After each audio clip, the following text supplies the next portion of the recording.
There's a type of angel you may not ever have heard about before.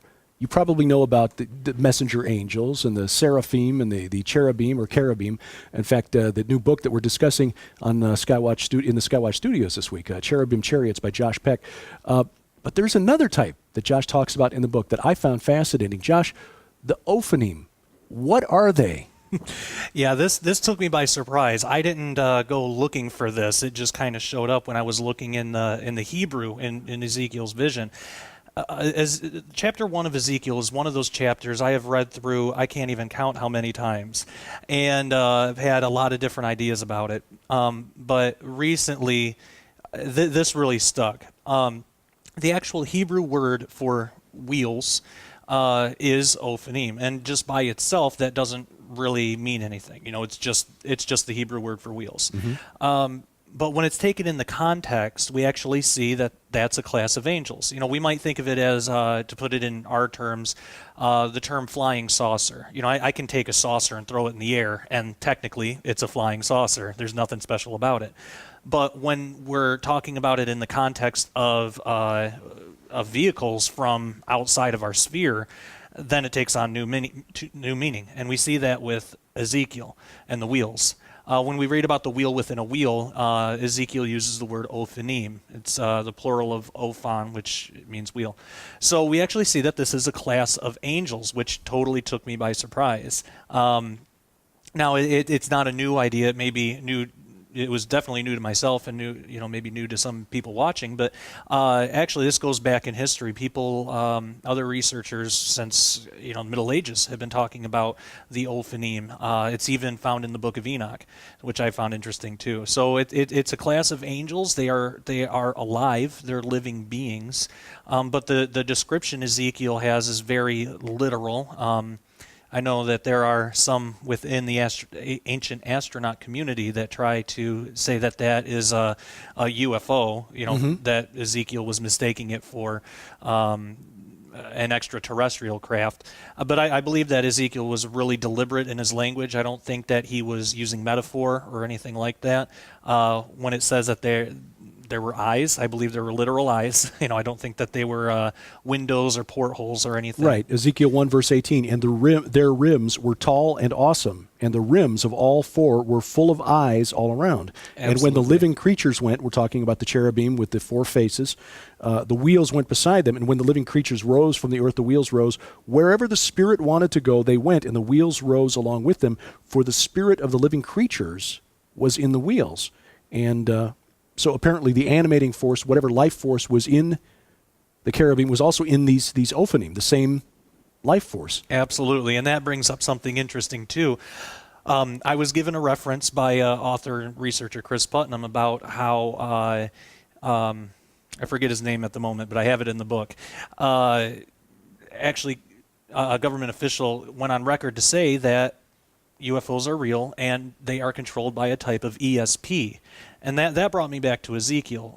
It says that the spirits of the cherubim were in the wheels, and wherever the spirit wanted the wheels to go, basically, that's where the wheels would go. If we were to look at that from our modern lens, we might see that and assume it's a type of ESP.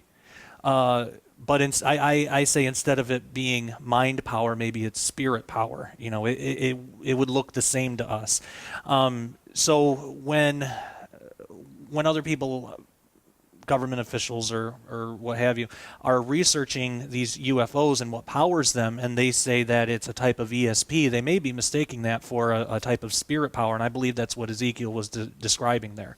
So so we may be seeing a link then between Ezekiel's wheel and the modern UFO phenomenon, just not the kind of link that the ancient astronaut theorists think they see. Absolutely. Yeah, they'll never admit to that.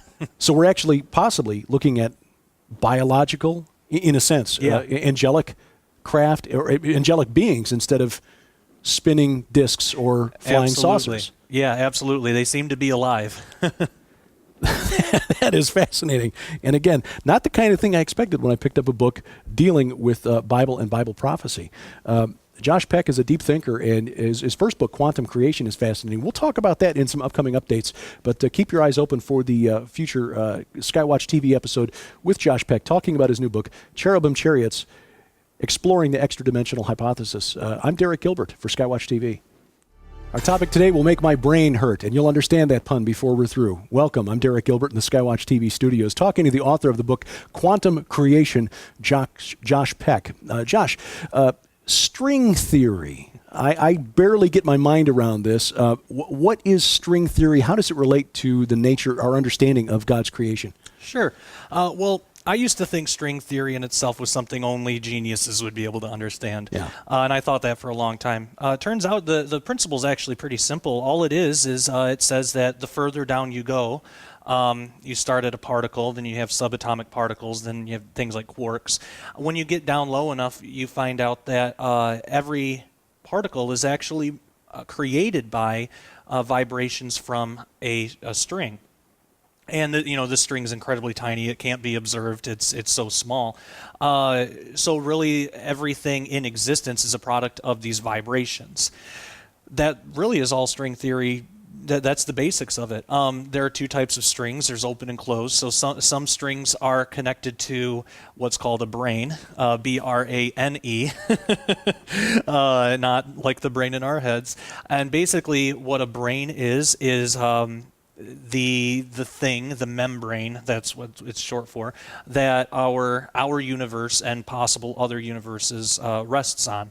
A brain can be higher dimensional. It has to have at least as many dimensions as the universe that is on the brain. So some of these strings are connected to this brain and can't move, but others are free to flow in between dimensions. Things like gravitons, which is something else that hasn't been directly observed yet, but it's theorized that gravity is caused by these particles called gravitons. And those are the type of string that can float freely between branes and dimensions, which might explain why gravity is so much weaker than the other forces, which might lead to the theory of everything. The theory of what is the theory of everything? Well, it's basically an attempt to join the four forces mathematically into a cohesive model that'll work for anything. So you have the electromagnetic force, you have the strong nuclear, the weak nuclear, and then gravity. They've been able to combine the strong and weak nuclear and electromagnetic forces without a problem, but with gravity there's an issue. Gravity is so much weaker than the other forces. And now we wouldn't think that gravity is especially weak, but if you think about it, if you put a paper clip down on the table, you can have just a refrigerator magnet defy gravity and pick that up. So that's how, in relation, that's how weak gravity actually is. If I was just saying, my 235 pounds doesn't feel that weak. Oh, mine too. I hear you there. And if that's true, if gravity is caused by gravitons that are made of these strings that can go through dimensions, that might explain the weakness of gravity. Gravity can float between dimensions, so there actually might be extra dimensional objects out in space that are pulling these gravitons through. That also might be what dark matter is. I believe it could be extra dimensional objects of some sort, and it could also help explain dark energy. Now, as a Christian who is looking into this and trying to fit this into a Christian framework, how does string theory, this theory of everything, what would you say or propose as a plausible explanation for the missing pieces in the theory of everything? Yeah, absolutely. Well, what's the thing that's so exciting about string theory is the physicists will say that strings vibrate, but they don't know the origin. And the only thing that they can say is that the origin has to be extra dimensional. It's not caused by anything that we can perceive. Well, read the book of Hebrews. I think we're looking at the voice of God, and we talked about that in an earlier program. So I think as a Christian, we can get excited about science again. We can look at stuff like that and actually get excited. We need more Christian scientists out there studying these things from a proper biblical perspective to be able to explain it to the rest of the world. And I am by no means a scientist or anything. I'm just a private researcher that just loves this stuff. But it's available and open for everybody. So in other words, a lot of the scientists who are writing and researching in these fields, because if they're starting with a presupposition that the supernatural does not exist, they are in effect blinding themselves. Yeah. to the whole picture. And that's why their interpretations are so skewed and so far against biblical interpretations, because they're trying to do it without God, without supernatural. If you're lucky, they'll at least admit to extra-dimensional, but they don't see extra-dimensional and spiritual synonymous as I do. This is a lot more fun than college physics class, let me tell you that. Josh Peck is the author of the book Quantum Creation. His new book, Cherubim Chariots. Josh will be a guest on an upcoming episode of SkyWatch TV. Make sure you watch it. I'm Derek Gilbert. There is so much in the Bible that you don't expect when you first start reading it that it could almost, in some sections, be considered a work of science fiction, except that it's not fiction. I'm Derek Gilbert. In the SkyWatch TV studios with us is Josh Peck. We're talking about his book, Quantum Creation. And Josh, reality is so much more layered, and the Bible deals with so many of these aspects of reality that I never expected when I first started reading the Bible. Time travel. This is a common theme in science fiction. One of my favorite television programs for years has been Doctor Who, about a time traveler from the planet Gallifrey who goes about doing good deeds here, there, and everywhere. Is time travel even possible? Well, I believe it is. I don't know if it actually happens, but it depends if we're talking about to the future or to the past. Now, God certainly, with him, we're basically looking at a being, a God whose entire existence is time travel. He's outside of time. So, he can call the end from the beginning from the end. He's the Alpha and Omega, all that stuff. He's from outside of time. He can look at and experience the whole timeline. Now, for us, at least time travel into the future, into the very, very near future, seems to be possible as we increase speed. The more we increase speed, Einstein was able to show, the slower time moves. So we actually travel into the future. And that's actually been proved with researchers taking very precise clocks, putting one at the base of a tall tower, and another one at the top of the tall tower, and found that time moved more slowly on the clock on the top of the tower than it did for the one at the base. Yeah, and they actually had to, when they were putting up the satellites for GPS units and everything, they actually had to calibrate to take that into effect. Isn't that amazing? Yeah, it's mind-blowing. So at least into the very near future, it's possible. Now, time travel into the past, I don't know. There is a physicist that I've had the pleasure and honor to get to know, Dr. Ronald Mallet. Absolutely brilliant guy, and he specializes in this stuff, and he is actually a believer too, which was a happy surprise. I didn't know that when I first contacted him. He provided an excellent interview for the book. It's very meaty, but it's easy to understand. He believes he may have found a way that you can send certain particles back in time, and depending if you can alter the spin of the particle to create a type of Morse code or a type of binary code or something like that. So you might be able to send messages back in time. He's currently working on that. And I find that absolutely fascinating. One of the biggest issues that comes up is a lot of Christians will ask themselves, well, what does this have to do with my faith? Does this shake my faith at all? And that was a question I had to face as well. Well, as it turns out, it really doesn't. It doesn't necessarily mean that we would be able to change anything. It gets into things like multiple world interpretation, parallel universes, that sort of stuff.